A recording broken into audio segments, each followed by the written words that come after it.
Well, thank you for being here this afternoon, and we invited you here to share an update on the status of the investigation of the social media post by the 72 officers who were removed from street duty. Commissioner Ross will, in a moment, will go into more depth shortly.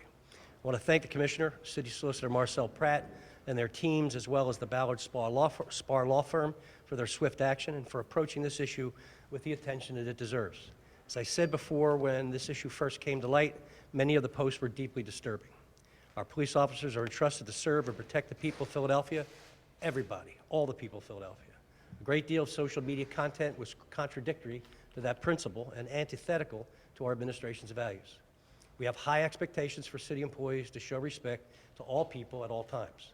And the discipline that Commissioner Ross will lay out, as well as the subsequent actions that the department has been taking, are a positive step to prevent issues like this from ever happening again. In an age where the internet has become one of our fundamental means of communication, we must be extremely diligent in how we communicate. We have a duty to represent ourselves and our city with integrity.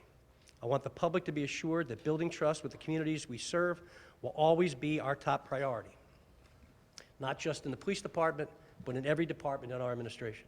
We will not allow this terrible incident to break down the progress we've made, and we pledge to do better moving forward. And at this time, I'd like to invite Commissioner Ross to provide an update on the investigation. All right, thank you, Mayor. And as you see, I'm joined by my entire command staff here. This will take a few moments, so I would ask that you bear with me so that I can outline as much as possible in hopes of answering as many questions up front that you will understandably have. On June 1st, 2019, Philadelphia Police Department became aware of the results of the Plainview Project. Project researchers identified approximately 3,100 offensive or potentially offensive Facebook entries posted by 328 active duty Philadelphia police officers. The researchers then made their results available via an online database.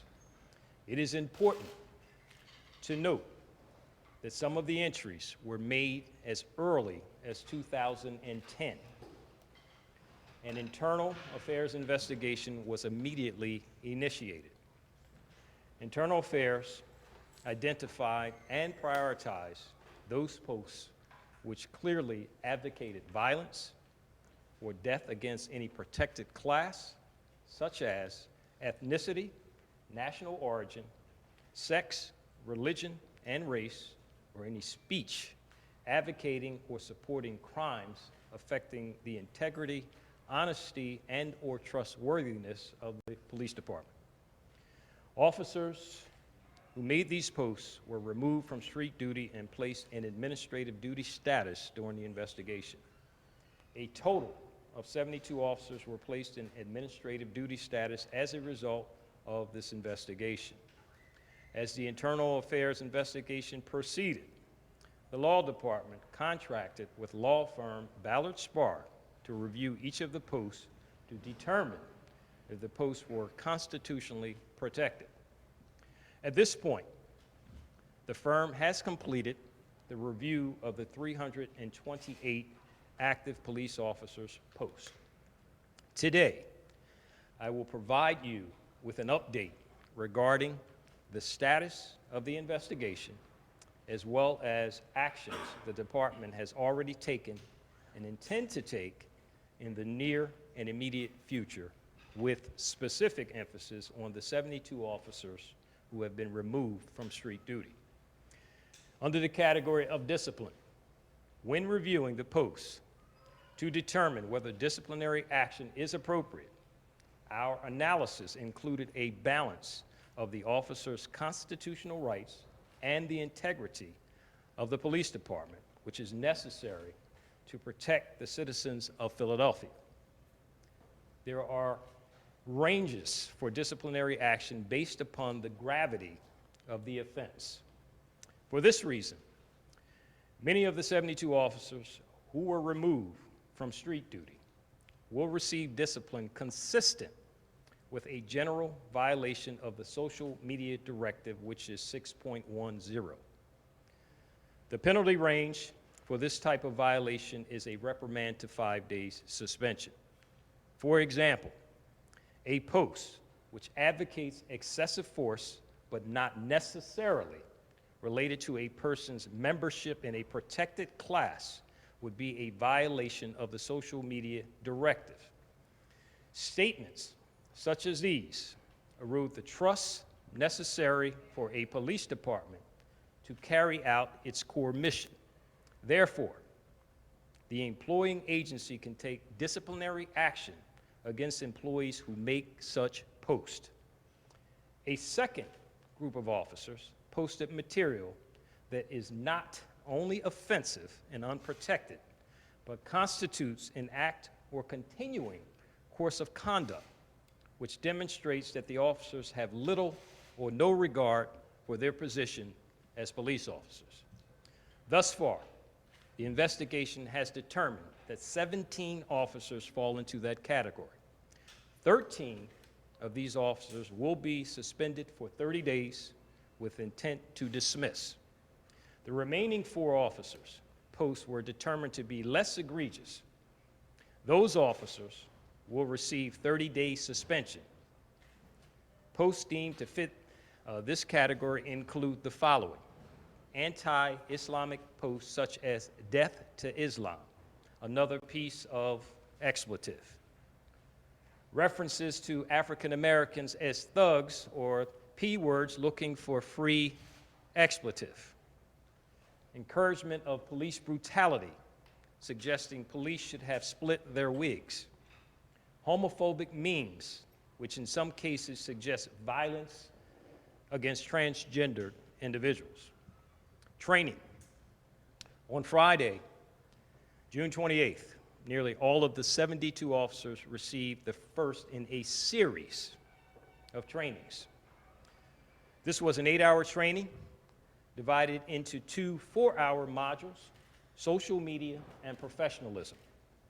Radio clips have also been drafted and will be broadcast regularly over police radio. PPD will purchase or develop a proactive mechanism to audit officer-related social media to identify potential problems with officer postings, i.e., data mining software. The police department will contract an outside expert to conduct anti-bias and anti-racist training for all sworn personnel. The training will commence this fall, likely in October. PPD will meet with the Commission on Human Relations to review proposed training protocols, but to also explore regular continuing training on this subject matter. PPD is also in consultation with the Anti-Defamation League in assisting with the development and delivery of anti-bias training. Sustained training and education is essential not only for the impact on our interactions with communities we serve, but also for the effect on the workplace interactions between members of the department. We are currently examining the social media and professional conduct policies of other police departments and military branches. We will work to identify any weaknesses or loopholes in our current policy and enact any necessary amendments. I continue to be very angered and disappointed by these posts, many of which, in my view, violate the basic tenets of human decency. And I am saddened by the fact that there are even some who would attempt to justify such hate and vile behavior. Hateful. I mentioned before, as is a given, that these posts undoubtedly have a profound impact on our police community relations in this city, and arguably have an impact on the profession. As one of my deputies, Deputy Wimberly, pointed out in the meeting, they also have an impact internally as well, as we have many members, as you can see standing behind me, of a wide range of races and genders, and the same holds true throughout the department. People of different sexual orientation and now are relegated to working, in some cases, alongside other members of the department who have already shared the disdain for whatever protected class they may belong to. And so that is disheartening to know that in 2019, that we still have people with these views, that not only have these views, that would take to social media in a very public space to expound on such views in a way that is absolutely sickening. And so I am very troubled, and I understand the dismay that the public would have, because we have it as well. Because for the people that you just see here and those that you don't see in police cars, when you look behind the badge and the uniform, there are people who occupy these same classes who are equally angered, and I know people who are not even occupying those classes who are also angered. We have some of the best and brightest and some of the most giving police officers in the nation, and I'm saddened for them that they have to endure essentially this black eye because some of their members decided to resort to such behavior that undoubtedly has a profound impact, a negative impact on this organization. And so I just say to the public that we will work, you have our commitment, we will work tirelessly to make this situation better. We know it will take a tremendous amount of effort on our part, and that is not lost on us. We will need your help and assistance. I've already started meeting with some groups. I was meeting with some Islamic leaders yesterday. And so it's not just about any particular group, it's about everyone, understanding their concerns, where we are, internal and external, finding a way, not only as a department and as a city, but as a nation, to move past this ridiculous hate that just consumes this country and has done so for centuries. And so I know you have questions, but if I can't answer them, I have people here from the law department, Marcel Pratt, who leads the city solicitor's office. If you have any questions for him, the managing director is here. I have a director of training, or the deputy commissioner of training and deputy commissioner of professional standards that are here too, who have played an integral part in helping us. I can't say enough about what both of their bureaus were able to do in such a not timely fashion relative to the public's perception, I'm sure, but relative to the gravity of this situation. As we said, Plainview apparently took 18 months, and some of the most egregious posts they were able to do in essentially a matter of weeks. And so their investigation's not complete. There were officers who had far less egregious posts who were not removed from the street. That aspect of the investigation is not over, but Internal Affairs or Professional Standards has done a fantastic job of even moving that along. We will be able to inform you probably no later than Labor Day, because that's where the lion's share of that 328 sit, about where we are with that. But in the interim, we'll be doing a lot of work relative to training, relative to cultivating relationships with community all across this city. And obviously, it stands to reason that probably colleagues of mine across the nation will be reaching out to see what we've done. You know, this is uncharted territory. This is something that you never want to happen in your organization. Issues with police and community, particularly with classes of protected individuals, have always been troublesome on some level or another. We've made significant inroads, but this takes us back. There's no question, and I'd be disingenuous if I didn't acknowledge that. And this is where my dismay comes from, and I know all the people standing behind me share that view. And so right now, I will open it up to any questions that you may have, and we'll go from there. Commissioner Ross, for the people at home who are going to hear that there are some of these officers who've been on administrative duty who will not be fired, who will be suspended, but they're responsible for these egregious posts, as you call them, is that enough? What do you say to the people who think, wait a minute, this isn't an adequate punishment? Well, certainly, and I understand that. And so this is why we contracted with the law firm, because some of those things fall under speech that is constitutionally protected.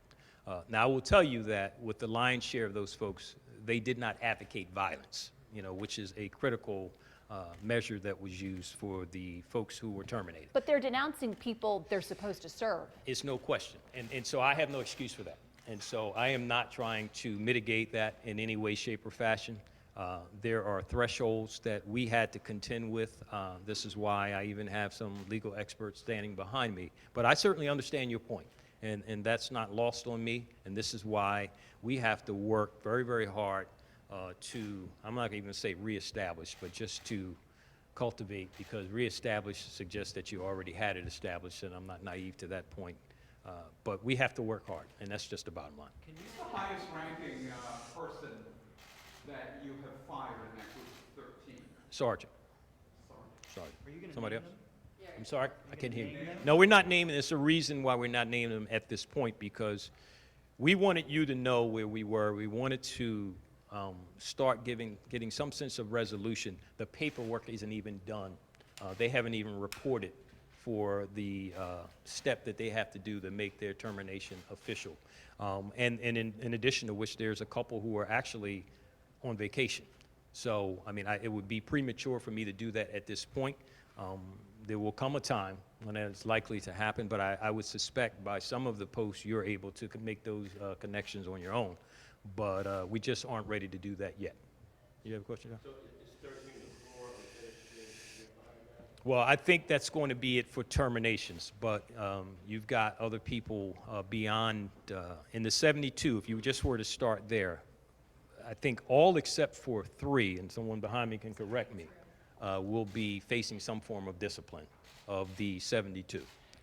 Then with regard to the lion's share that were not taken off the street, I can't speak to how many will be disciplined. It is highly unlikely given the fact that they weren't even removed from the street. That was a painstaking process because they went in conjunction with not only our law department, ballot spar, professional responsibilities went through every post. And when they went through every post, they had to not only look at the post, which many standing alone arguably sound really, really bad, but had to then look at context relative to the post that preceded it, whether they said anything additional, and in many cases, or I shouldn't say many cases, in some cases, when you look at context, some of them, although on his face might have looked horrible, you could glean it. For example, if someone were to comment not about a protected class, but about someone raping a 3-year-old in another state, the visceral response might be something that you shouldn't say, but some people commented on that in a way that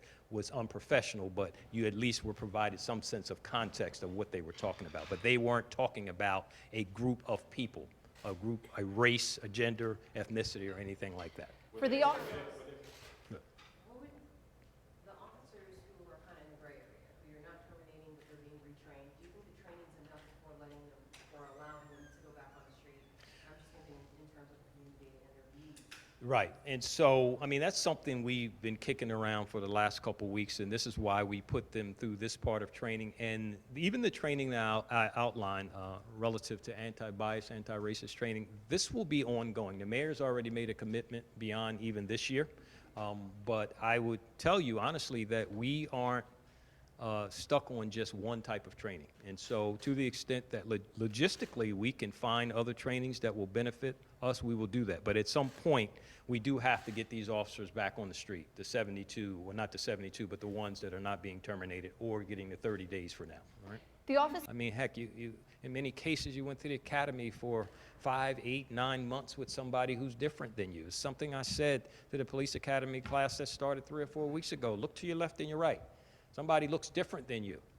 And you have an opportunity for the next 9 months or 37 weeks to get to know these people who you may be friends with 30 years from now. And hopefully, what will come from that is your knowledge that everybody ultimately wants the same thing out of life. You may have different cultures, you may have different thoughts, you may have different religions, but people want the same things, and it is so sad that, you know, it plays itself out in so many ways across this country, a country that's supposed to be the greatest country in the world, that we have such hatred, you know, that doesn't seem to end. And so we are a microcosm. I'm not making an excuse when I say that, because there is no excuse. I don't have one. I will never attempt to try to blow anything past anybody, because that's not only inappropriate, it's unprofessional to do so. We gotta work Commissioner, on it. what's the, Your leadership and your command staff leadership leading up to this, that somehow folks interpreted that this would not be something. Well, they would be Jeff, I'm doing. glad you asked that. Did you hear me say 2010? I heard you say 2010. So, right. So Well- what does that suggest to you? But I'm not going to answer questions of you, Commissioner. Well, I'm well, asking you. I'm asking Have you. looked at Well, let me your finish. leadership and the command leadership Let's not argue. to figure out Let me whether answer there's you. something you guys missed? Let me answer you. Okay. So, clearly, we always look at our leadership.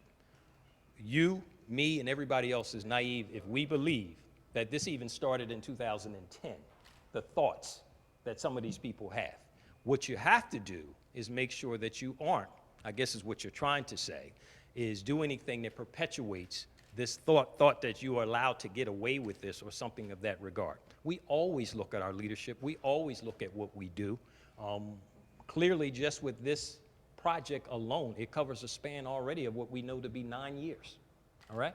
And so nobody, with the exception of me, was here 9 years ago. So but you were here during some portion of this. No, I was here for all of that. That's what I just said. Sure, Right. but when you look at this then, what does it tell you about your leadership? Is there something What? you missed? Well, is it something me and Chuck Ramsey and others miss? Is that what you're asking me? I'm asking you, is there something you missed? Clearly, what we did not know was how to data mine social media.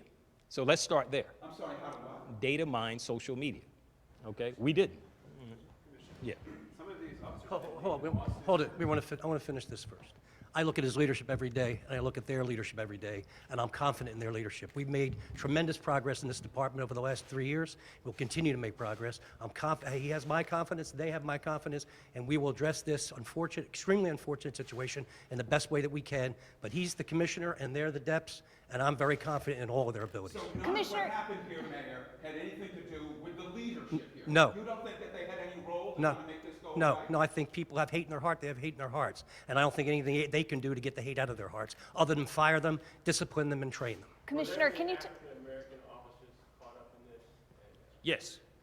Yes, Commissioner, yes, there were. can you And talk so- about, can you talk about the timeline of these firings? Have all of the officers who are going to be fired, do they know? Have they been made aware? Yes, And they know. So they've all, when were they made aware of this? I guess a day or so or two ago. Because something we like that. talked to you yesterday and you told us Right. this was an open investigation. Well, it still is.